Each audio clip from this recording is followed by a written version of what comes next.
Kaua see aastaid tagasi on, kui siin te oma töö paika panite? See on kuskil 6 aastat tagasi paigaldatud seade ja selle poolest on ta hästi huvitav asi, et ta on meil kõige esimene maasoojuspump, mida ABC Kliima üldse paigaldas. Aga siin on hästi väikene krunt. Krundi siis pindala oli väga väike ja oli hästi täpselt vaja kõik läbi kaaluda, korjalikult läbi mõelda, kuhu tulevad siis väliistumised, kuhu tuleb terrass, kas hoone peale tuleb mingid muid väikseid ehitisi veel, sest ehitiste alla maakollektorit kaevata ei tohi, millised puud jäävad, kuhu aed tuleb, siuksed asjad tuli kõik ilusti läbi mõelda ja siis tuli ära mahutada see maakollektor niimoodi, et maja saaks soojaks, sest tihtipeale minnakse seda teed, et lihtsalt ratsitakse kollektor 100 meetrit lühemaks ja asi valmis ongi. Aga tegelikult niimoodi teha ei tohi, sellepärast, et pärast on kliendil küttearved suuremad, maapind võib ära külmuda, puud võivad peal surema hakata, et see on hästi ohtliku asjaga mängimine. Siin on ju tegelikult kõrgaljastus olemas ka. Jaa, sellel ajal, kui me paigaldasime, siis kõrgaljastust ei olnud. See oli meil vabad käed siin ja oligi siis me paigaldasime selle maakollektori kõik puude vahele, kus vähekenegi ruumi oli, aia äärtesse, sinka-vonka ja tihtipeale ongi selline asi, et kliendid väga kardavad puude vahele kollektorit panna.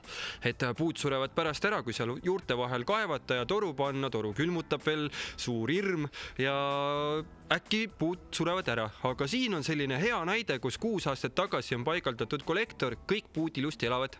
Mida kõik teie maasoojuspump siin ära kütab?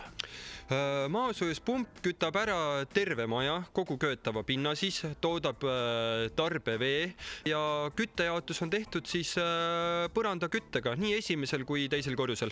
Kuidas on see torustik paika pandud, puitmaja ja teine korrus?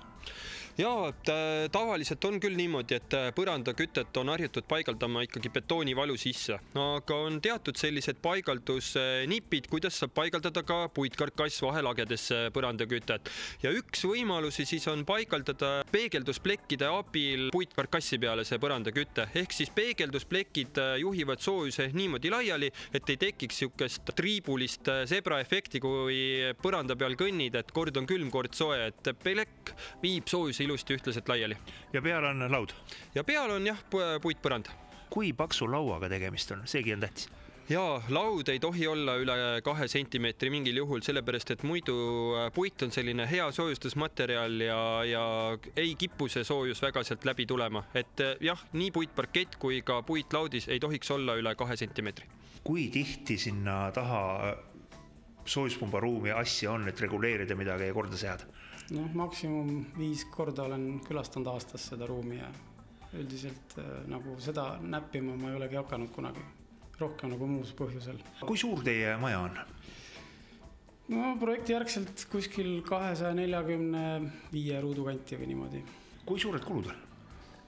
Keskmine on, ütleme, 1300-400 krooni kuus elektri eest, kuigi see sisaldab ka 8 kilovatist elektrikerist. Ja seal ka on söögi tegemised ja ahjud ja mikrod ja kõik asjad koos. Aga kuidas selle uue maaga on? Praegu lumimaas kahjustusi nagu maakontuurist ei ole, mida peremehena ise ütled?